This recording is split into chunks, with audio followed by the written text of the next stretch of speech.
2, 1, go for it. Lightning Rod was sold to the public as a first. Not just a new coaster, and not just a fast coaster, a first. The world's first launch wooden roller coaster, the world's fastest wooden roller coaster, a roughly $22 million single attraction investment, a launched climb from 0 to 45 miles per hour, up more than 20 stories, a 165-foot drop, a top speed of 73 miles per hour, and nearly 3,800 feet of track. Those were the numbers, those were the promises, and on paper, they were extraordinary. But this is not a documentary about a set of claims. It's a documentary about a roller coaster. And the moment you stop looking at Lightning Rod as a roller coaster and start looking at it as an engineered system, the story changes completely.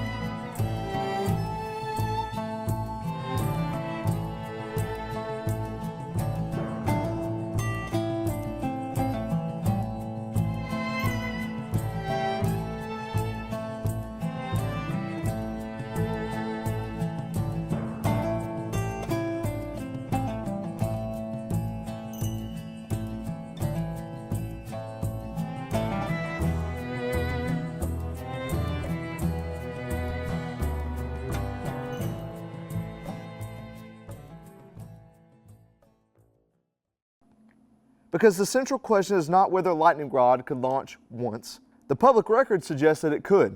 The real question is whether that performance could be repeated day after day in commercial operation on a terrain-driven layout inside a large wood-framed structure with a launch system that depended on precision. That is a very different problem, and according to public records, that became the governing problem of the entire project: repeatability and uptime. This is what makes Lightning Rod such an important case of engineering.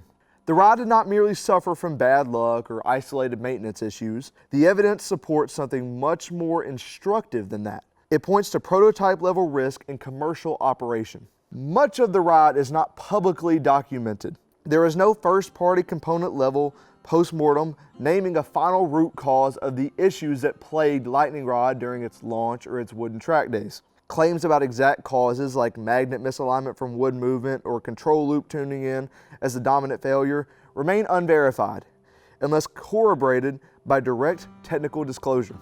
That boundary matters and we're going to respect it. So this is not a story about hype versus disappointment.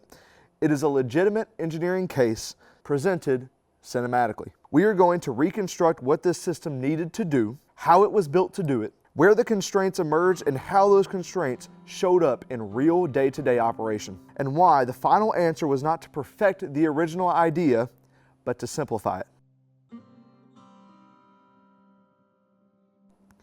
We start with Chapter 1, the definition of system requirements.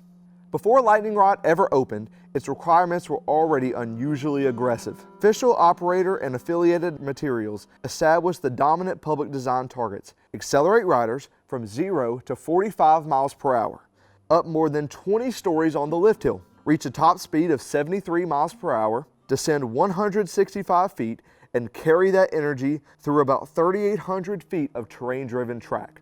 At the same time, the ride was framed as the world's first launching wooden roller coaster, with Dollywood presenting it as the largest single attraction investment in the park's entire history. That matters because those numbers do not describe isolated features, they describe a design brief. And when you reconstruct that design brief in engineering terms, several requirements appear immediately.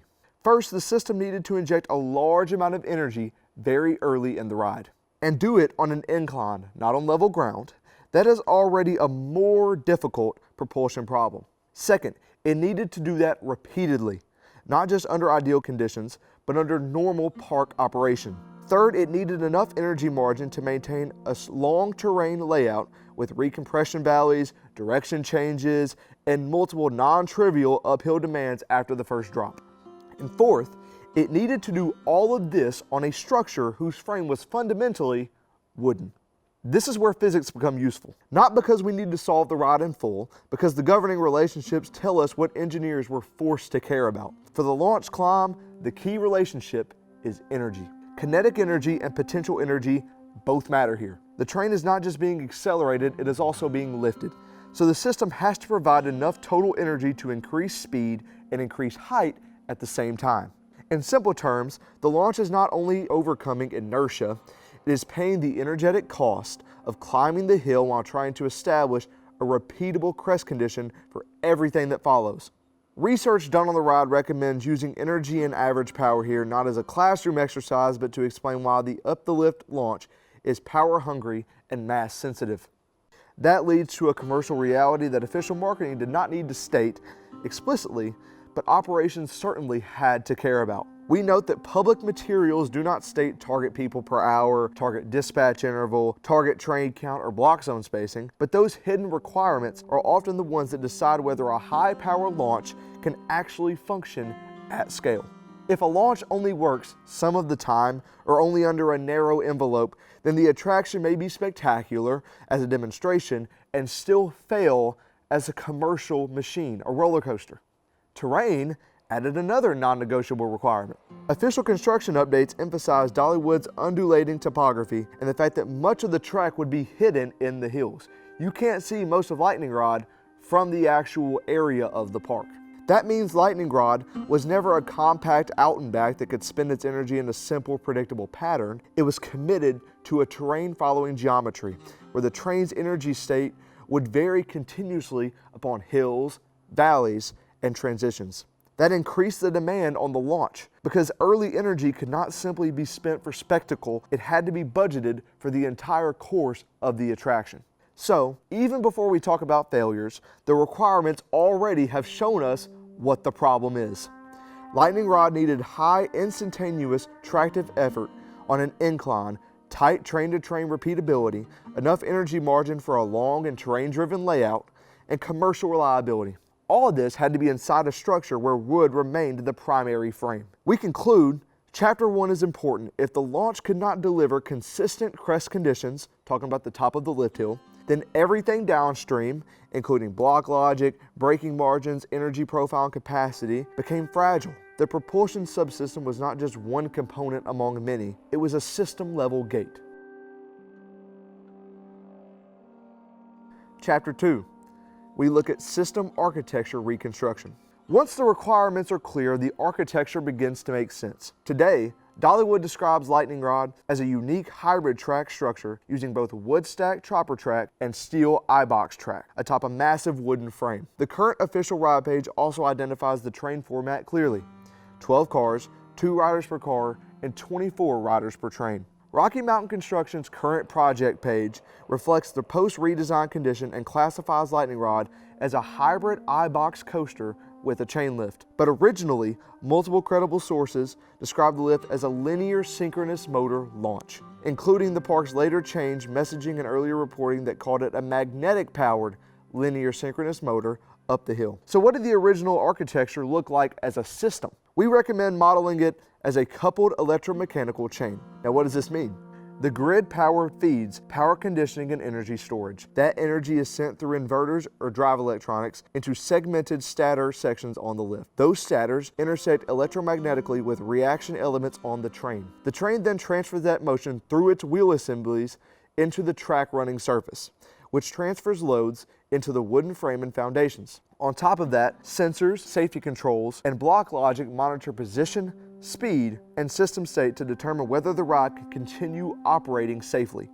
And surrounding all of this is the environment itself: temperature, humidity, and wind. Topper track was a part of the architecture for a reason. RMC's product literature describes it as a way to improve quality and reduce maintenance compared to traditional wooden running surfaces. These track constructions were intended to enable higher stress elements, tighter radius, and substitution for conventional wooden track in partial or complete layouts.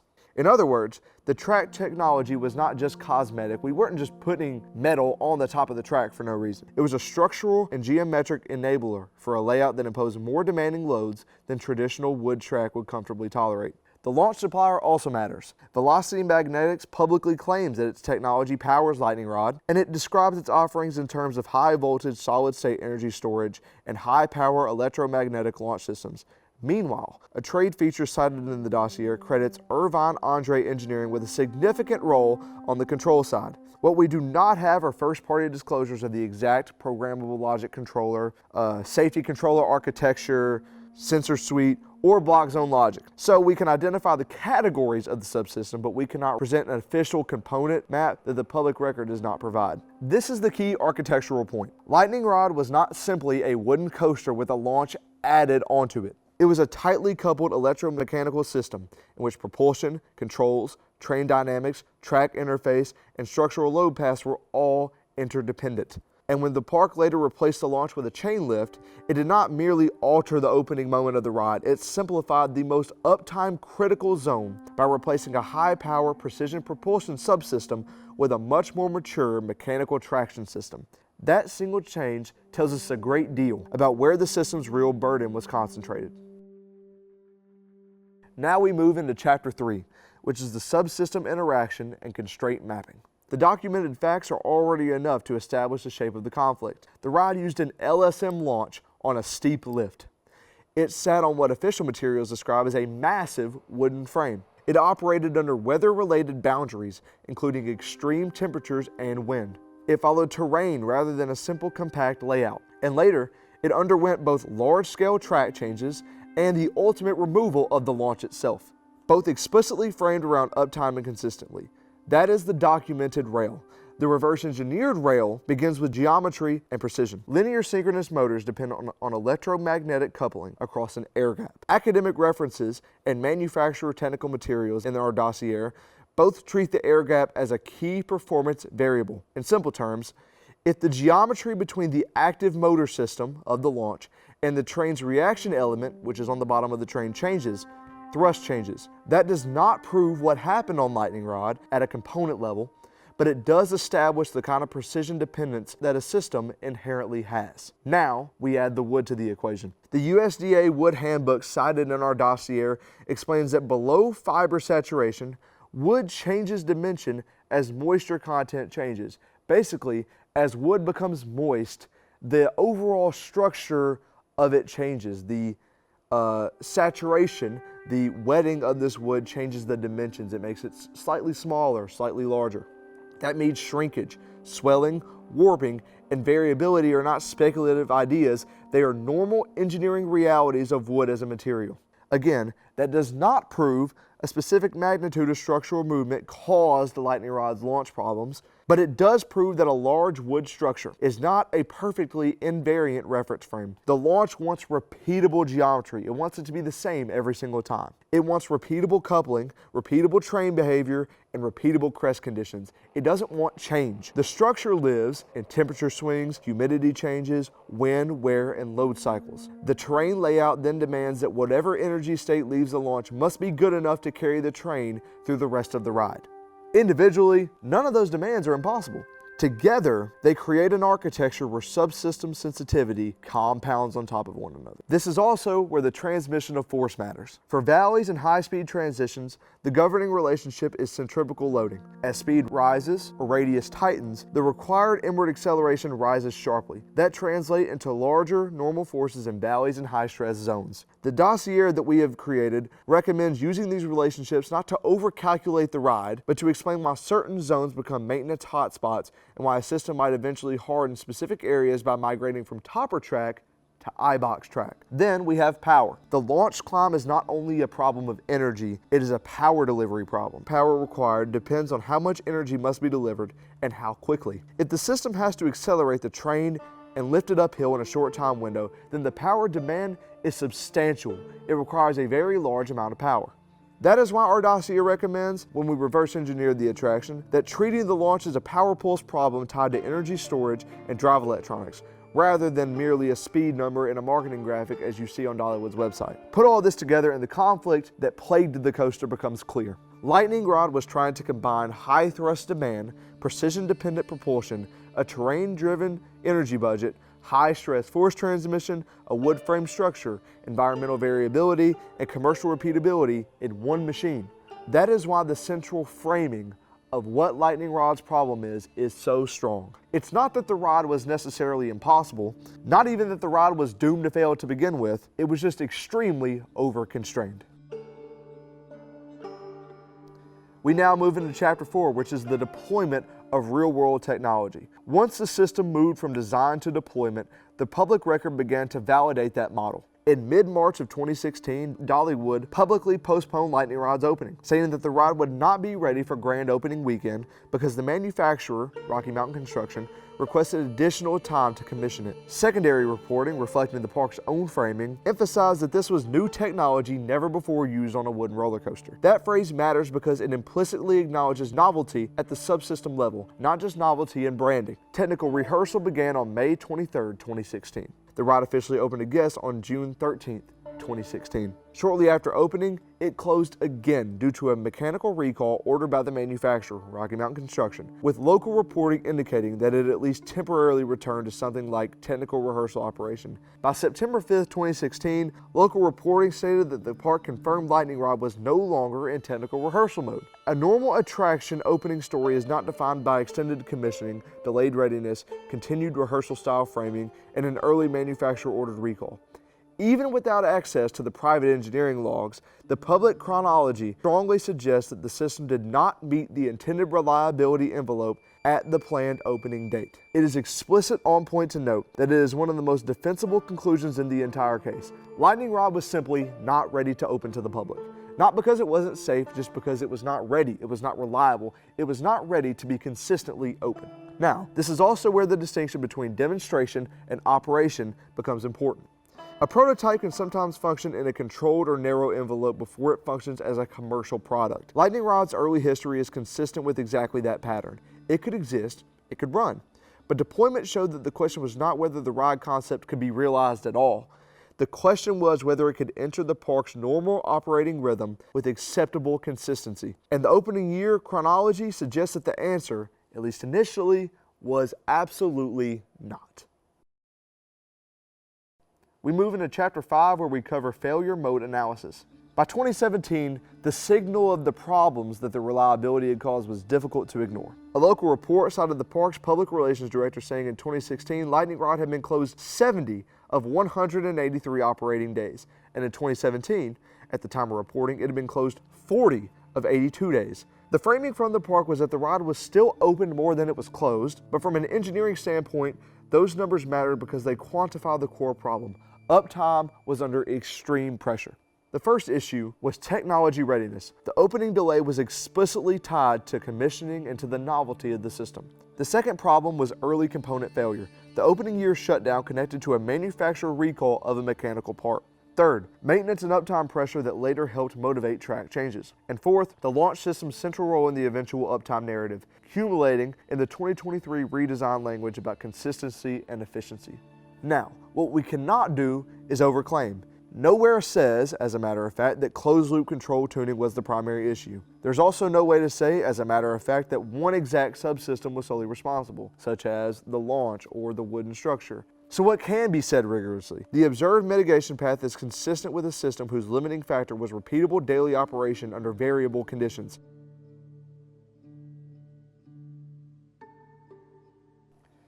For Chapter 6, we move into iterative mitigation attempts. The first major mitigation that the public record clearly captures came in 2021. The park and Rocky Mountain Construction retracked much of lightning rod, replacing much of the original topper track with a steel I-box track in an effort to boost uptime. The current official ride page still describes the coaster as a hybrid of topper track and I-box track, atop a wooden frame, which confirms that the system remained hybridized rather than fully converted. And in engineering terms, it strongly suggests that specific areas of the ride were identified as high stress, high maintenance, or otherwise insufficiently robust under the demands of operation. That interpretation aligns well with the patent language cited in our dossier, where track substitutions are associated with higher stress elements, tighter radius, and more demanding geometries than traditional wood running surface concepts comfortably support. Here again, we have to hold our boundary. Official sources do not specify exactly which segments were replaced or how the retrack affected measured downtimes or rod dynamics. So, We can responsibly say that much of the ride was retracked to iBox to boost uptime. It can responsibly infer that localized high-stress zones were likely being hardened. The strategic direction is unmistakable. When a system struggles, one response is calibration, another is maintenance, another is redesign. Lightning Rod's 2021 intervention shows that by this point, the response had escalated to physically changing the machine. That is not what happens when the problem is purely cosmetic or trivial. It is what happens when the current configuration is not delivering acceptable operational behavior. Then came the decisive moment. On September 12th, 2023, the park announced that Lightning Rod would close at the end of the season on October 30th, so the existing launch system could be replaced with a high-speed chain lift. The park's public messaging framed the change around allowing more guests to ride. Secondary coverage quoted the ride page language at the time, describing a variable frequency chain lift replacing the linear synchronous motor launch system, while also saying that after the first drop, the ride experience would remain the same. The most distinctive, most novel, most precision-dependent, and most failure-sensitive part of the machine was removed and replaced by a more mature mechanical technology. And that decision was framed explicitly in terms of a more consistent and efficient ride experience and driving uptime. This is where the phrase ambition with an asterisk becomes completely justified. The original ride concept was not abandoned everywhere. The drop still existed, the terrain layout still existed. The post-crest experience was publicly framed as being exactly the same as when the ride had a launch. But the opening move of the ride, the very thing that made it a world first, was surrendered in favor of commercial reliability. It is the system's first obligation. It's the character of the attraction. In the original version, that obligation required high electrical power, precision, electromagnetic coupling, consistent position control, and reliable integration with the rest of the machine. In the redesigned version, that obligation was shifted to a chain lift, likely with variable frequency speed control, a mature mechanical architecture, and a more standardized maintenance profile. But the broader engineering motive is still obvious. The highest failure impact subsystem was replaced with one whose behavior is more conventional, more predictable, and easier to support from day to day.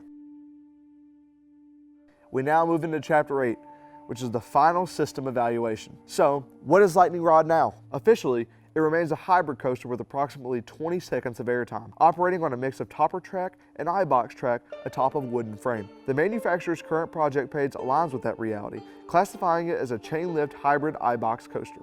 Operationally, the ride still exists inside a defined environmental envelope, with closures for lightning, snow, extreme temperatures, and high winds. What has changed is the philosophy of the opening sequence. The original machine asked for a precision launch up the lift. The current machine asks for a chain lift descent that trades uniqueness for maturity. Once again, we are careful about how we define our evidence here. Neither Dollywood nor RMC publicly published quantified post-conversion reliability metrics in the source's access, so we cannot stand here and claim measured improvement in MTBF, downtime hours, or dispatch rate. What we can say is that improved consistency and uptime were explicitly given as the rationale for the redesign. Factually, the current Lightning Rod is no longer the machine it was announced to be in 2015. It is not the world's first launching wooden roller coaster anymore because it's no longer a launching wooden roller coaster. Architecturally, it is now a chain lift hybrid coaster with a mixed track system atop wood. Philosophically, it is a result of engineering concession, not failure in the crude sense, but concession in the precise engineering sense. They simplified the system to make it more survivable in operation. Essentially, they standardized Lightning Rod to make sure that it would survive. So yes, something was lost. The original concept lost its signature opening mechanism. You could argue that the ride even lost its character. But something was gained too. The ride moved closer to the realities of commercial operation. And that trade, more than any isolated technical problem, is the real end state of the case.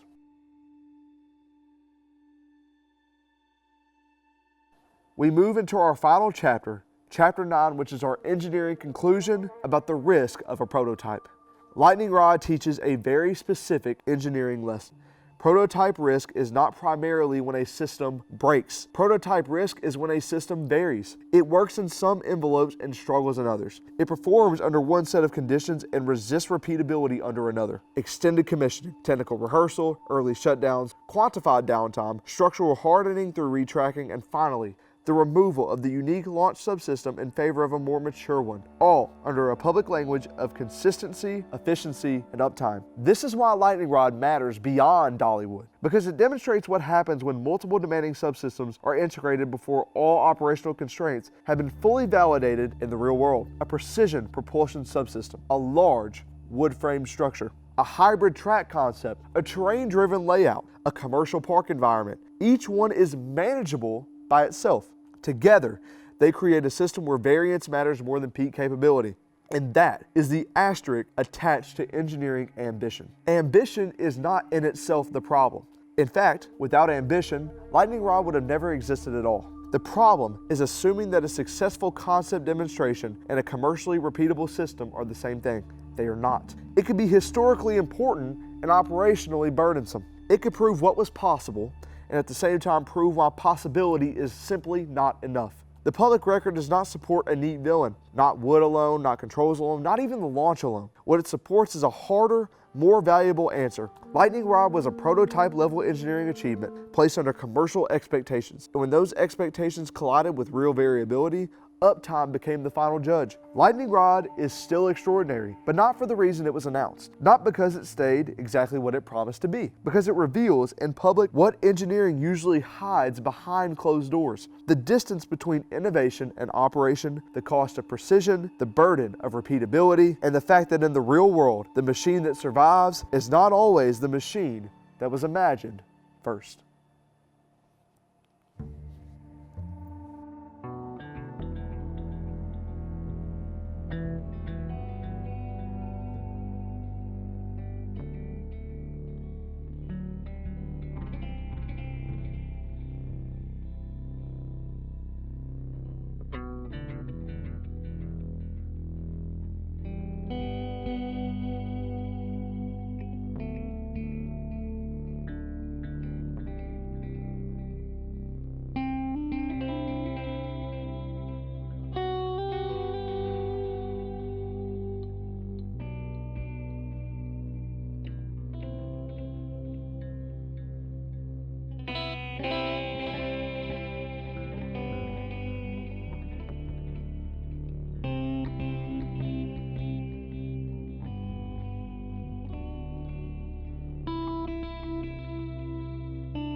Yeah, no problem. I'll cut the records and then get you all situated away.